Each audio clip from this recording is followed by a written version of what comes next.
Lloyd, thank you so much for coming to Guelph today. Well, thank you, Barbara. I've really enjoyed this visit, and this is a wonderful operation you have here. Books and coffee and donuts and everything else in here. And that's too bad that we weren't here when you started, because you started your, I don't know if any of you know this, but Lloyd started his career in Guelph in 1953. Actually, it was my second radio station. I started in Stratford, Right. but this was the first place that I worked away from home.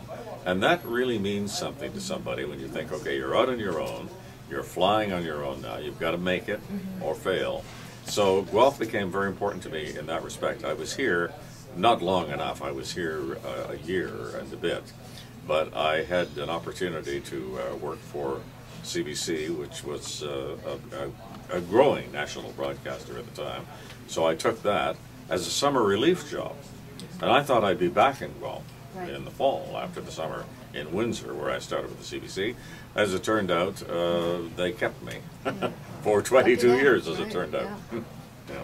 So Lloyd has a very funny and cute story to tell. He said, and I'm not sure how many of you will have heard of this, but he said that there was a restaurant on the square called the 1 Minute Lunch. Yes. Did people make jokes about that, or what did they do? Yeah, well, I write in the book about this because we called it the 1 Minute Lunch at the time. It was really, as the guys at the station called it, the guys who go to the station, the 3-hour lunch, because you could never get served in 1 minute. It's impossible. But I used to walk past that restaurant. I would come in, the YMCA used to be across the road. Oh, wouldn't that be nice? And then past the restaurant, the 1 Minute Lunch, which was just before you turned the corner to go into the square. And the radio station in those days was in the square on a second floor.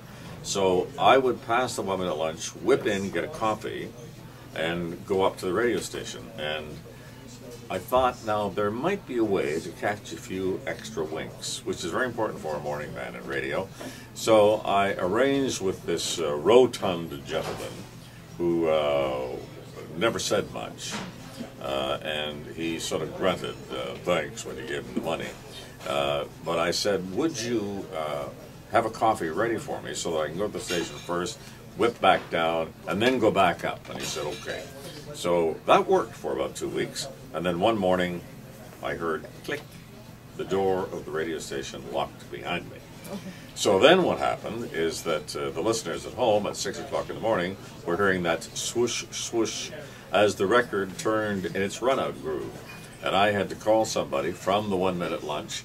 I had to call the engineer of the station, and he came down to let me in. So that was one time. And then the other time, at the 1 Minute Lunch, I didn't even have time to go in the 1 Minute Lunch this day, because I got there after 7 o'clock in the morning.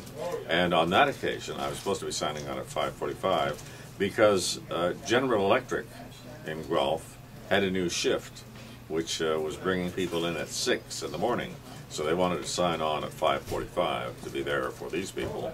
So I had to get the station allegedly at that time, except that this particular morning I didn't get there till after 7 o'clock.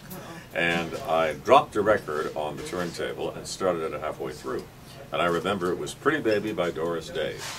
Some of you may remember Doris Day. Some of you may remember Pretty Baby. Anyway, I faked a sign-on, and I pretended that people had been listening to the station all morning, and when I came up on the air, I said, it's now 7:10, the weather is such and such, whatever.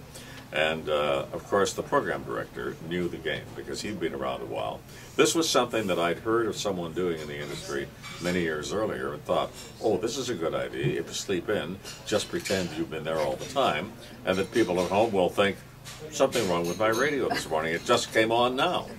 Well, he caught me, and I very nearly lost my job in Guelph over that.